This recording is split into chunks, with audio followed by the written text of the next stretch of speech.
우리 12절에 나오죠.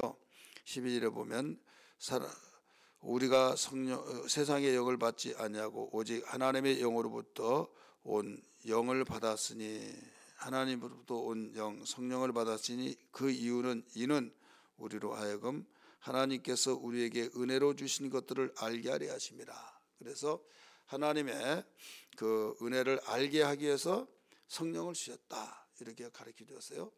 우리는 이 말씀을 하게 된 동기 배경은 바울이 복음을 전하는데 그 세상의 어떤 아름다운 말 또 들을 때 참 멋지다, 정말 이쁘게 말을 한다, 참 설득력 있다, 이런 세상의 말로, 세상의 지혜의 말로 복음이 증거된 것이 아니다. 오직 그들이 듣기에 거북하고 때로는 무관심하고 때로는 그들이 한 번도 들어보지 못했던 이런 내용이랄지라도 예수 그리스도의 구원의 십자가의 흘린 피를, 그 피의 사건과 죽음과 부활의 역사를 증거해야 된다. 그래서 십자가, 이것을 한마디로 도라, 이렇게 말하고 있어요. 십자가의 도. 바울은 말을 못해서가 아니라 이 복음을 전하는 일에 있어서 반드시 그 내용을 알아야 된다. 우리는 세상의 지혜로 여러 가지 말들을 다 설득력 있게 안다 알지라도 그걸로 전도가 되는 것이 아니다. 전도는 복음의 핵심을 통해서 이루어진다. 이 복음, 한마디로 복음의 도, 예수님이 우리를 위해서 십자가에 죽으셨다는 그 사실과 그 사실을 믿을 때 구원받기 때문에 그 말을 전하지 않을 수 없는 것이다. 이것을 계속 강조하고 있는 거예요. 이 고린도 교회에 문제가 일어났던 것은 여러 가지 상황 속에 있지만은 믿음이 떨어지다가 보니까 누구하고 접하냐, 누구하고 가까이 하느냐, 가까이 하다 보면 말을 듣고 또 교제하고 하다 보니까 그 영향이 듣네 안 듣네 하더라도 가랑비에 옷 젖듯이 그 말이 결국 그 말에 영향을 받아서 어느 날 이 가랑비 옷 젖겠느냐 하지만은 옷 젖잖아요. 결국은 거기에 물을 든다 이거죠. 그래서 하나님 가까이 한 것이 복이다, 이런 말씀을 했어요. 이렇게 성령 충만하고 성령의 은사들을 받는 이런 고린도 교회가 졸지에 그 당파 문제가 생겼죠. 또 결혼 문제, 음행 문제, 또 은사 문제, 부활에 대한 것까지도 의심을 하고 또 결국은 거기에 대해서 육신의 생각으로 완전히 돌아가서 바울을 그렇게 존경하고 귀하게 여겼던 바울을 증오하고 이런 문제들이 다 일어났던 이유는 하나님에 대한 하나님의 지혜를 몰랐기 때문이다 이거죠. 그러면서 전도가 되어진 고린도 교회 너희들이 교회가 세워진 이유는 내가 말을 잘해서가 아니다. 내가 다른 말 전했던 것이 아니다. 오직 복음을 전했는데 십자가의 도, 십자가에 죽으신 예수 그리스도를 통해서 믿을 때 이루어져서 하나님께서 그걸 기쁘게 생각하시고 성령의 역사를 통해서 알게 하셨다. 그렇기 때문에 이 말에는 절대로 아무리 여론이 바울과 같이 말해서 누가 전도 받아들이겠느냐, 아볼로 같이 말을 잘해야지, 그런 말로 너희들이 미혹을 받지 말아라, 이걸 일러주었어요. 이 배경에 두고 오늘 말씀을 하시면서 어제 아침에 1절부터 어제 아침에 6절부터 9절까지 보면서 10절의 말씀 사람의 말로 하지 않고 하나님의 지혜로 증거가 되는데 이건 성령의 역사를 통해서만이 가능한 것이다, 이렇게 말씀을 드렸습니다. 오늘 이 아침에는 이 성령을 주신 목적이 뭐냐, 하나님의 지혜를 알게 하기 위해서, 여기서 하나님의 지혜는 하나님의 존재에 대해서, 하나님의 속성, 성품에 대해서, 또 그분의 사역에 대해서, 그분의 지혜와 그분의 모든 미래에 대한 것, 이런 것들을 하나님이 다 일러주신데 이러한 것들을 사람이 어떻게 알 수 있느냐 이거죠. 예를 들어서 사람의 사정은 사람의 영 외에는 아무도 알 수 없듯이 하나님의 사정도 하나님 영 외에는 아무도 알 수 없다. 11절에서 그렇게 가르쳐주고 있잖아요. 11절 한번 같이 읽을까요? 시작. 사람의 일을 사람 속에 있는 영 외에는 누가 알리요? 그 다음에 뭐라고 그랬어요? 이와 같이 하나님의 일도 하나님의 영 외에는 아무도 알지 못하느니라. 여러분, 사람의 마음 각자 누가 제일 잘 알아요? 자기가 제일 알아요. 가장 미련한 사람이 어떤 사람이냐면 점쟁이에 가서 나 좀 어때요? 내가 지금 어떻게 해야만 되냐고.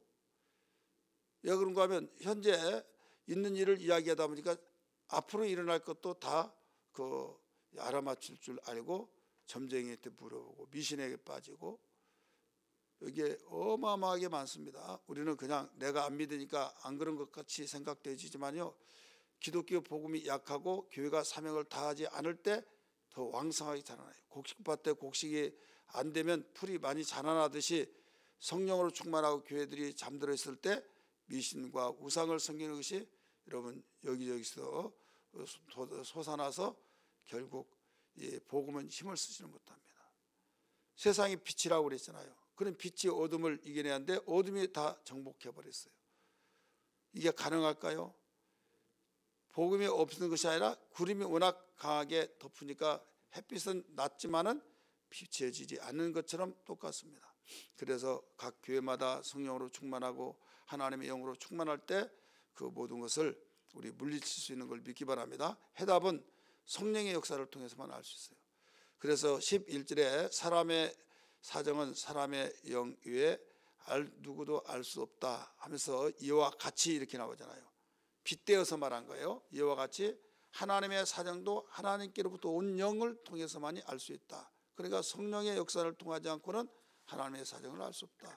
지금 우리는 누구를 전하고 있는 것이 전도예요? 예수 그리스도 복음을 전하는 거예요.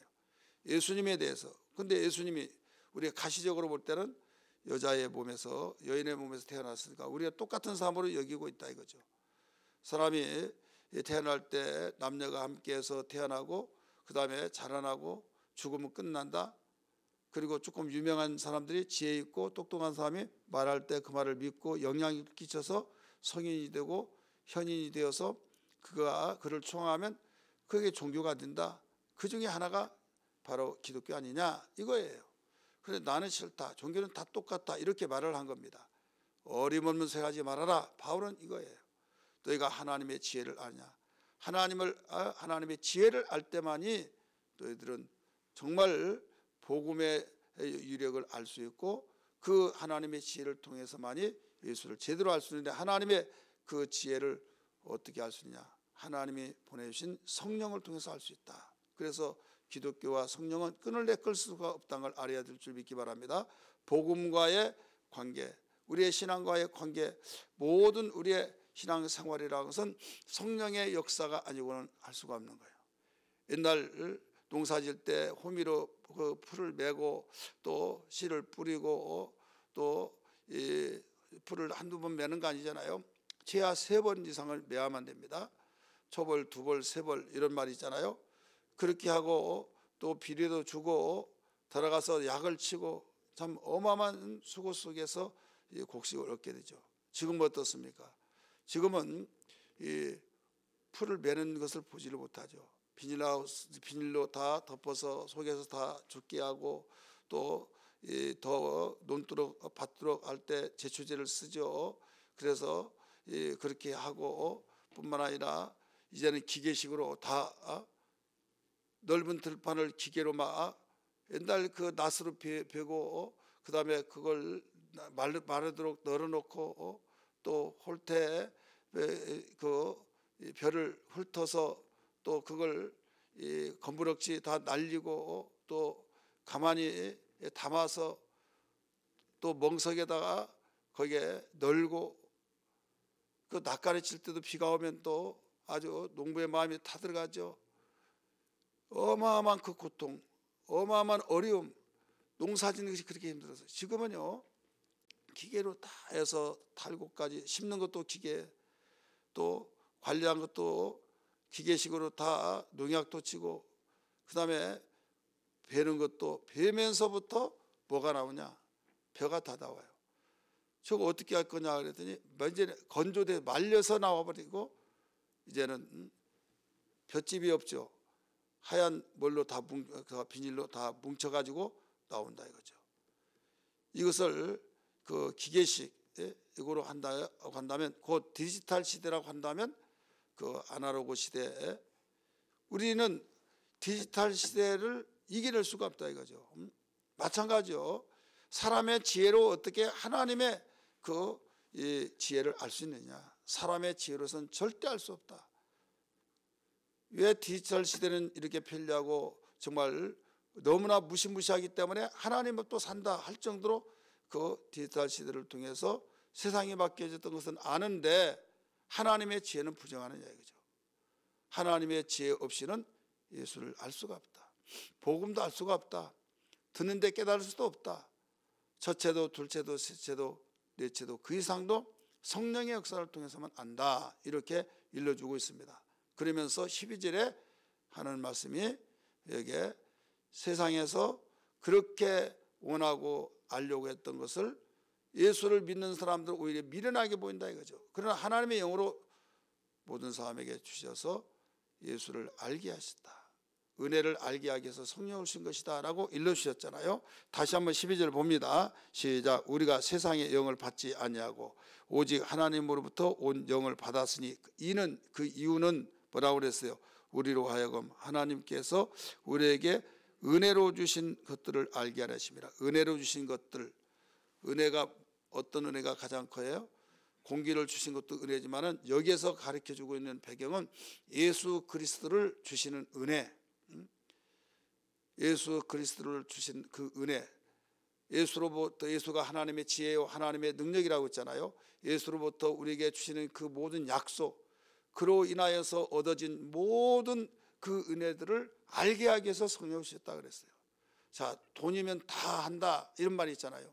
돈으로 집도 사고 자동차도 사고 식량도 사고 옷도 사고 신발도 사고 내가 편리한 문화시설도 할 수 있고, 그와 같이 예수 한 분으로 모든 걸 우리는 영적 생활을 잘하고 범사를 축복으로 만들어낼 수 있다는 걸 믿으시길 바랍니다. 예수로 모든 축복에 나는 물질에 은혜 받는 것이 나는 더 나는 바래. 하지만은 물질이 나에게 왔다 할지라도 내가 감당하고 관리하지 못하면요 날아가면 끝나는 거예요. 근데 예수로 인하여서 얻어진 은혜는요 관리도 할 수 있고 또 우리는 귀하게 사용될 수 있고 헛되게 사용되지 않으며 관리할 줄 모르고 가치를 알지 못하면요 돈이 그를 망하게 만듭니다. 그래서 돈이 없을 때가 그때가 행복했다 이런 말을 하잖아요. 관리할 줄 아는 사람에게 돈이 필요한 거지 돈이 사람 버려서 착했는데 이런 말 하잖아요. 주변에서 우리가 어렵지 않게 볼 수 있지 않습니까? 여기서 예수로 인하여서 얻어진 그 은혜, 예수 그분 한 분으로 내가 명예로도 행복으로도 어떤 부와 영화로도 바꿀 수 없다. 찬송가 작사가는 말하고 있지 않습니까? 그래서 이 은혜를 알게 하기 위해서 성령을 주셨다고 가르쳐 주셨어요. 특별히 우리 13절 보세요. 우리가 이것을 말하려니 사람의 지혜로 가르친 말로 아니하고 오직 성령께서 가르친 것으로 하니 영적인 일은 영적인 것으로 분별하느니라. 우리 신앙생활은 영적인 일이라는 걸 믿기 바랍니다. 신앙생활을 육신의 생각으로 하면 못합니다. 재미도 없고 알아듣지도 못하고 또 가치도 모르고 육신의 생각, 육신의 지혜로 생각한다면 바보들만 모였구나 이렇게 생각이 되어진 거예요. 그러나 하나님의 지혜를 통해서 발견할 때는 예수 믿지 않은 사람이 참 안타깝다. 다른 표현으로 말하면 불쌍하다.